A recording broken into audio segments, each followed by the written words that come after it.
Bismillahirrahmanirrahim. Assalamualaikum warahmatullahi wabarakatuh. Sahabat beriman yang dirahmati Allah Subhanahu wa taala.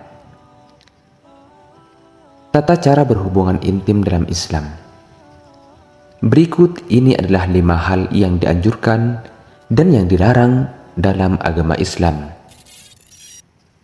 Sudah memahami tata cara berhubungan intim dalam Islam? Jika belum, mari kita bahas di sini mengenai hal-hal tentang hubungan suami istri yang dianjurkan dan yang dilarang dalam agama Islam. Namun sebelum lanjut ke videonya, alangkah baiknya jika Anda semua simak terus video ini sampai akhir dan sampai selesai agar tidak sesat.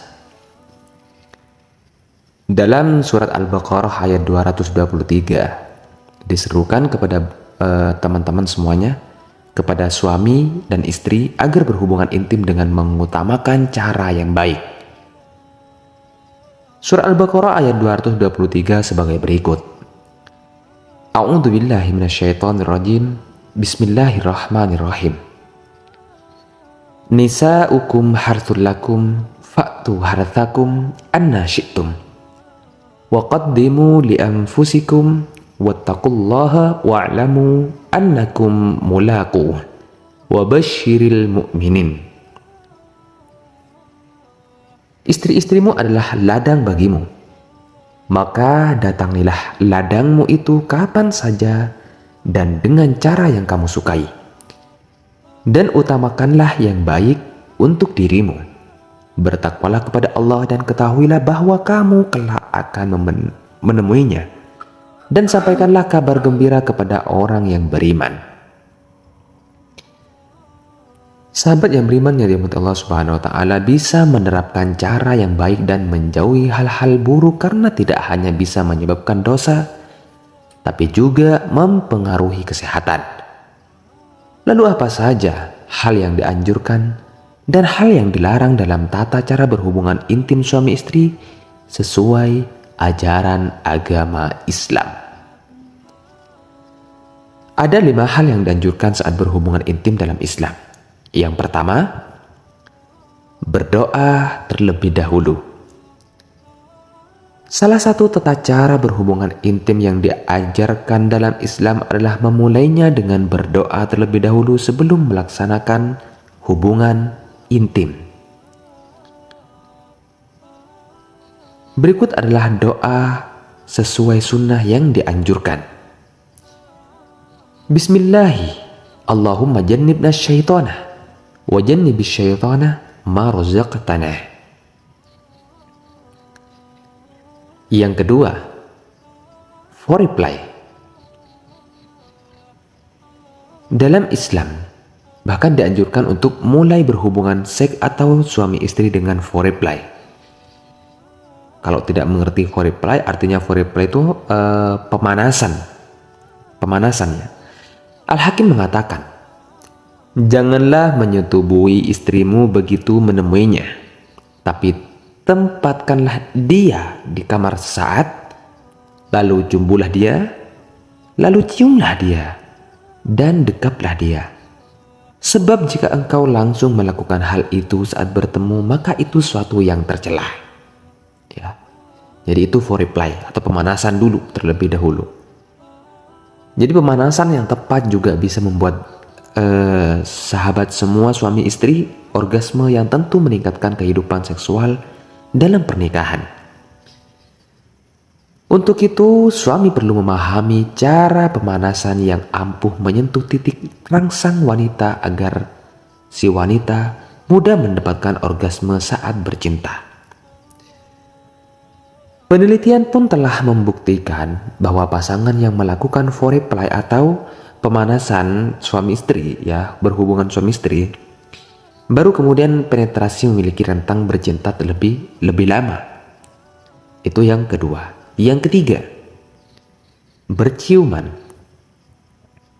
Saat foreplay atau pemanasan, suami istri hendaknya dianjurkan untuk berciuman terlebih dahulu dan saling bertukar salivah. Ini karena berciuman bisa menjadi pemicu pertama munculnya syahwat, semangat, dan gairah. Suami perlu mengiringi ciuman dengan gigitan seringan, kecupan lembut, menghisap lidah sang istri, mendesah, memeluk, dan merangkul. Berciuman sebagai permintaan izin secara lembut untuk berhubungan intim lebih jauh. Ya tidak heran ya bila berciuman itu sering disebut pengantar seks atau pengantar hubungan suami istri di ranjang. Berciuman disarankan untuk membangkitkan semangat sebelum bercinta. Yang keempat, waktu yang dianjurkan. Adapun waktu yang dianjurkan untuk berhubungan suami istri dilakukan setelah makanan di dalam perut tercerna dan pada waktu kondusif. Sementara waktu terbaik berhubungan intim dalam Islam adalah lewat malam, ketika makan telah tercerna dengan baik, baru kita bisa melaksanakan atau melakukan hubungan intim. Dianjurkan juga suami istri mandi terlebih dahulu sebelum melakukan, berwudu terlebih dahulu sebelum melakukan, baru dapat berhubungan suami istri serta lanjut tidur. Yang terakhir, yang kelima adalah posisi seks atau posisi berhubungan intim dalam Islam. Lakukan posisi hubungan intim dalam Islam sesuai surat Al-Baqarah ayat 223. Suami dan istri bisa melakukan posisi seks apapun, kecuali tidak pada waktu atau kondisi yang dilarang dalam Islam serta melalui anus. Nah, setelah mengetahui hal yang dianjurkan, sekarang kita ketahui juga yuk apa saja yang dilarang dalam Islam. Hal-hal yang dilarang dalam Islam itu juga ada 5. Ada 5 hal yang dilarang dalam agama Islam. Selain ada yang dianjurkan, tentu juga ada ketentuan yang melarang hal-hal tertentu terkait berhubungan intim. Berikut adalah penjelasan mengenai 5 hal yang dalam berhubungan intim dilarang dalam agama Islam. Yang pertama, penetrasi lewat anus. Ya, anus itu dzubur ya. Hal yang dilarang dalam cara berhubungan intim sesuai ajaran Islam adalah melakukan penetrasi melalui anus. Alasan hal ini dilarang dalam Islam dari segi agama karena tidak disukai Allah Subhanahu wa taala dan itu merupakan dosa besar. Rasulullah SAW bersabda, "Terlaknat siapa saja yang mendatangi istrinya pada duburnya." Hadis riwayat Abu Dawud. Yang kedua, bercinta saat haid. Ini adalah merupakan hal yang dilarang. Cara berhubungan intim dalam Islam yang dilarang termasuk ketika dalam kondisi haid. Hal ini jelas disebutkan dalam Al-Quran sesuai firman Allah Subhanahu wa taala yang tertuang lewat surat Al-Baqarah ayat 222. Yang artinya, dan mereka menanyakan kepada Muhammad tentang haid. Katakanlah, itu adalah sesuatu yang kotor. Karena itu, jauhilah istri pada waktu haid. Dan jangan kamu dekati mereka sebelum mereka suci. Apabila mereka telah suci, campurilah mereka sesuai dengan ketentuan yang diperintahkan Allah kepadamu.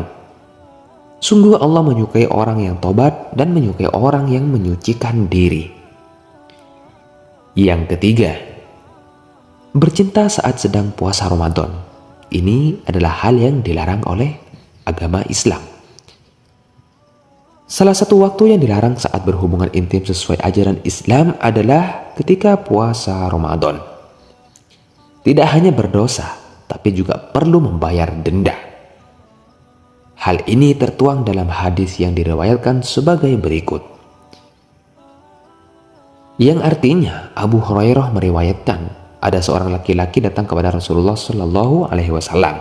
Lantas mereka berkata, "Celakalah Aku mencampuri istriku siang hari di bulan Ramadan." Beliau bersabda, "Merdekakanlah seorang hamba sahaya perempuan." Dijawab oleh laki-laki itu, "Aku tidak mampu." Beliau kembali bersabda, Berpuasalah selama 2 bulan berturut-turut. Dijawab lagi oleh laki-laki tersebut, aku tidak mampu. Beliau kembali bersabda, berikanlah makanan kepada 60 orang miskin. Hadis riwayat Bukhari. Yang keempat, tidak foreplay atau tidak pemanasan. Seperti yang dijelaskan pada poin sebelumnya, suami atau istri disarankan foreplay atau pemanasan terlebih dahulu sebelum berhubungan intim. Tidak pemanasan termasuk perbuatan yang tercela dan bisa menyebabkan sakit atau ketidaknyamanan saat bercinta. Yang kelima, berhubungan intim atau berhubungan seks saat iktikaf di masjid. Itu merupakan hal yang dilarang oleh agama Islam. Masjid memang bukan tempat berhubungan seks atau berhubungan intim, ya. Dilarang berhubungan intim di masjid saat sedang iktikaf. Hal ini juga tertuang jelas dalam surat Al-Baqarah ayat 187 yang artinya, dihalalkan bagimu pada malam hari puasa bercampur dengan istrimu. Mereka adalah pakaian bagimu dan kamu adalah pakaian bagi mereka. Allah mengetahui bahwa kami tidak dapat menahan dirimu sendiri, tetapi Dia menerima tobatmu dan memaafkan kamu. Maka sekarang campurilah mereka dan carilah apa yang telah ditetapkan Allah bagimu. Makan dan minumlah hingga jelas bagimu perbedaan antara benang putih dan benang hitam, yaitu fajar. Kemudian sempurnakanlah puasa sampai datang malam. Tetapi jangan kamu campuri mereka ketika kamu beriktikaf dalam masjid. Itulah ketentuan Allah, maka janganlah kamu mendekatinya. Demikianlah Allah menerangkan ayat-ayatnya kepada manusia agar mereka bertakwa kepada Allah. Sahabat beriman, sudahkah Anda semua menjalani dan menjauhi hal-hal yang dianjurkan serta hal-hal yang dilarang saat berhubungan intim sesuai ajaran agama Islam? Semoga video ini bermanfaat untuk Anda semua. Wallahu a'lam bishawab.